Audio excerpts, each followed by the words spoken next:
Hey friends, Tim Gonsalves here from Alpha Canada, and I want to share with you a few words around how do we engage and empower and equip young people today to do evangelism, to be on mission in this current cultural moment. When I was in grade 5, I'll never forget, I was an avid sports player, loved playing all different kinds of sports, and I had broken my ankle playing soccer while I was on the basketball team. And so I showed up to our basketball game with a cast. The doctor gave me one of those like little booty things to put on your cast, and I showed up and I said, "Coach, I'm ready to play. I still want to play." And I had a cast on. And my coach looks at me. I mean, it's elementary school, so it's kind of chill times. And he says, "Sure, you're in." So I'll never forget, I get onto the court and I see my friends and the other team looking at me being like, what in the world is going on? This guy literally has a cast on and he is playing basketball. And I'm like, pass me the rock, let's go. And I went for it and it was absolutely terrible as I hobbled along the court. But I remember just feeling like, man, I want to be in the game. No matter what happens, I want to be in the game. And I think this current generation, this cultural moment, is a lot like that scenario. It's a lot like young people saying, I want to get in the game. And if you look at every single kind of movement that is going on right now, it is fueled and charged by young people all over the world saying, I want to make a difference. I want to live on purpose. I want to have intentionality with my life, and I want to do something meaningful.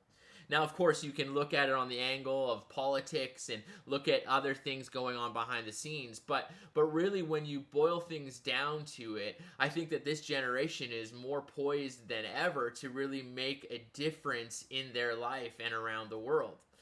And I just think back to how even Jesus saw this same vision. He grabbed a ragtag group of young people and said, hey, I'm going to invest into you to change the world. I mean, this is why you're in youth ministry right now, because you believe this too. You believe that if we can invest in a generation, we can change a generation. You believe that if you were to empower and equip and spend time with a young person, that it will really make a difference in their life, who then will make a difference in their friends' lives. And so, in one sense, I feel like I'm preaching to the choir here, because you're on this, at this event, you're in youth ministry because you already believe this and know this. But what I want to do is I want to unpack just a few simple ideas around what maybe helping students live on mission could look like in this moment. And we're going to kind of unpack a few ideas of how we can do it. But first, I kind of want to paint a bit of the reality of where we're kind of at, using the story, the image of me playing basketball with a broken leg. I think very much so that this generation has a few kind of broken legs, so to speak, whether it's anxiety or depression that is running rampant amongst young people, suicidal tendencies, addictions to pornography, sexualized culture, heck, call it TikTok, Pokemon Go, Discord, whatever it is. There are certain things that have kind of cut them off at the knees in some shape or form. And there's certain things that students are kind of operating with a little bit of a limp. However, when they look back to the previous generations, when they look back to maybe us as adults who are leading them, when they look to other Christians, there also is a sense of maybe Christianity has kind of produced nominal Christians, nominal people that are kind of lukewarm in their faith. Francis Chan, in the book You Lost Me by David Kinnaman and the Barna Group, talks about how this idea that we've done everything humanly possible to make church easy. We've kept the services short, entertaining, discipleship and evangelism has been optional, and we've kept the moral standards pretty low for being a Jesus follower. And our motives haven't necessarily been bad. They've been in the right place because we figured we could offer Jesus with a minimal commitment. But in turn, unfortunately, what I think we've ended up doing is producing nominal Christians whose unchanged lives have deterred others from being interested in their life. And what I think we actually have at stake here, and in fact is the opportunity, is that we have the ability to actually challenge and invite young people into the awesome responsibility of getting in the game, for praying for, baptizing, making disciples of their friends. And this is the opportunity for them to be reminded that the Spirit is the one who supernaturally empowers them for the task at hand. And that these days, these previous days of just bringing their friend to the pastor to convert them or to have the hard conversations, man, those days are done. But there's a day at hand now where we have the opportunity for our students to be on mission in the game, even with the limps that they might have. And so what we want to invite us into is some simple ways to get students in the game, thinking about mission, and thinking about how they can be a part of what God is inviting all of us into, which is seeing the kingdom of heaven here on earth in our friends' lives. So first, point number one is this, is that the starting point for all evangelism is the recognition of the lordship of Christ in our own lives. Simply put, we love others and are on mission because Christ first loved us. You see, evangelism used to be this thing that you did. It was this task. It was either you were a person that did it or didn't do it. But the reality is that a life that is changed by the love of Christ has only one response. It is a life that now lives to see others experience the same thing. And so we want to make sure that we're placing students into a theology and a reality of understanding that they love others, that they live on mission because they have been loved by Christ. And it's not a matter of just trying to attract their friends to our programs in a rather consumeristic sort of way. But we need to empower young people to realize that when they embrace and experience the love of Christ for themselves, there will be a natural outflow to their friendships and the people around them. And so we want to give students an opportunity to personally realize the gospel for themselves. That's why we need to always continually remind them that they are sinners saved by grace, that this is good news for them right now in this moment. That Christianity is not this select club that certain people can be a part of, but it's people that have found the love of Christ and then pour that out to each other. And so as you're planning and programming this season, do you have moments along the way where students can encounter the love of Christ, where they can know that they're loved, they understand the gospel, that they receive the love of Jesus, that we train and equip them to wake up every morning to say, Holy Spirit, remind me of the love of Christ. This is imperative. Next is we want to invite students to give them room to dream. Room to dream.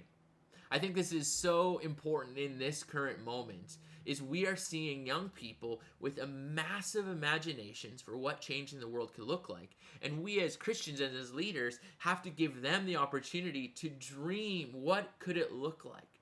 This looks like tapping your kids on the shoulder that have unique gifts and abilities. It's that student that spends 90% of their time on a video game platform and giving them an imagination for what it could look like to leverage that platform for the good of the gospel. It's that student that is involved in all these other extracurricular activities or has a huge Instagram account and wants to be an influencer. And it's giving them an imagination to dream about what an influencer for Christ would look like. And one of the ways that we do that is by telling really good stories. I want to encourage you that this youth ministry season should be a season filled with stories. Stories and stories and stories of other young people, of people around the world that embrace the gospel and have lived it out on mission. But this should be a season where you tell stories. Stories are how we develop the culture that we want to see. And so if you want to see students doing creative things, tell stories of students doing creative things.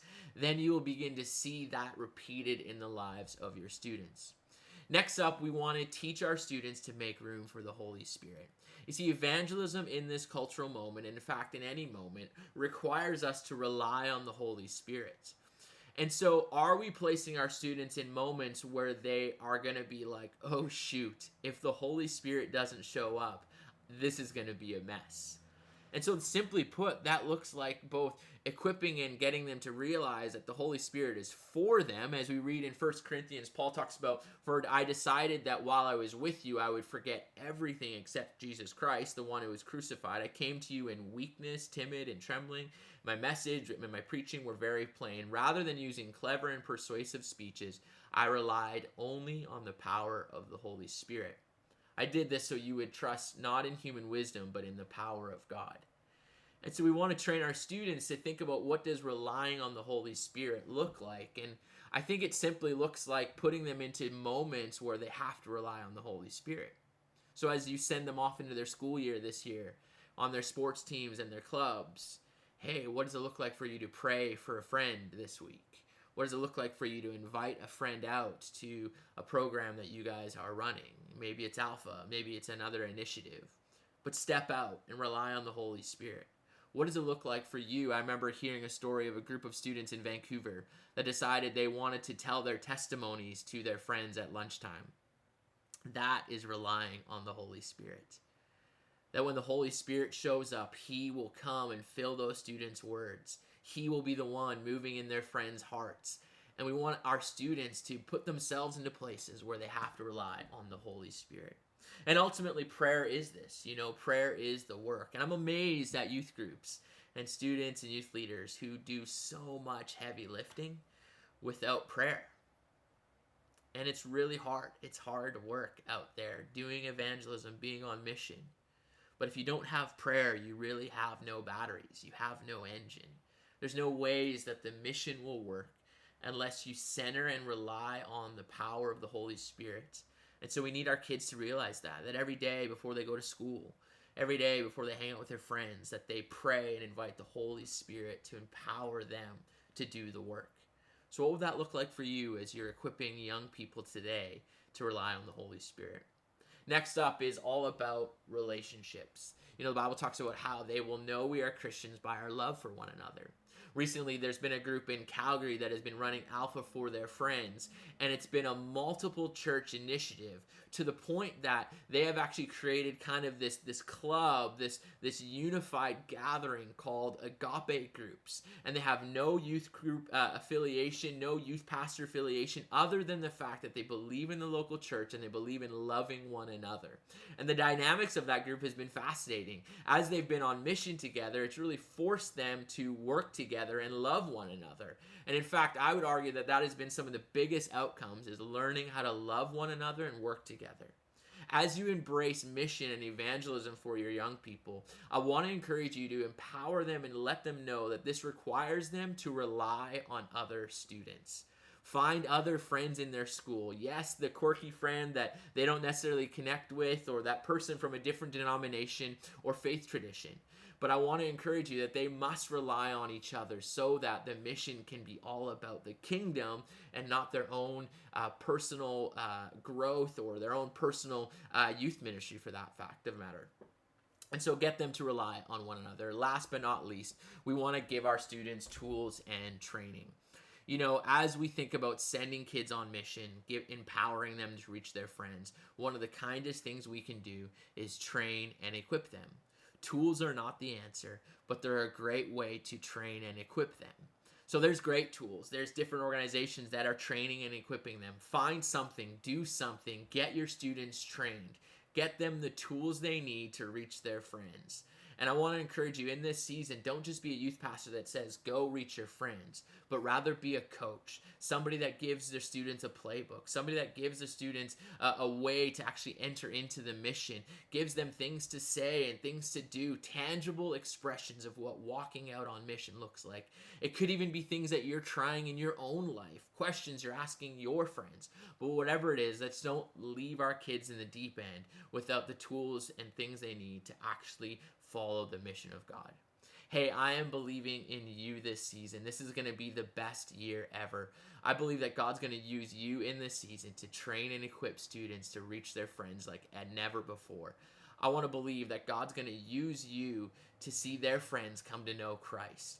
And so, hey, don't be afraid to step out. Believe in your young people. This is their time that one generation to the next will proclaim the mighty.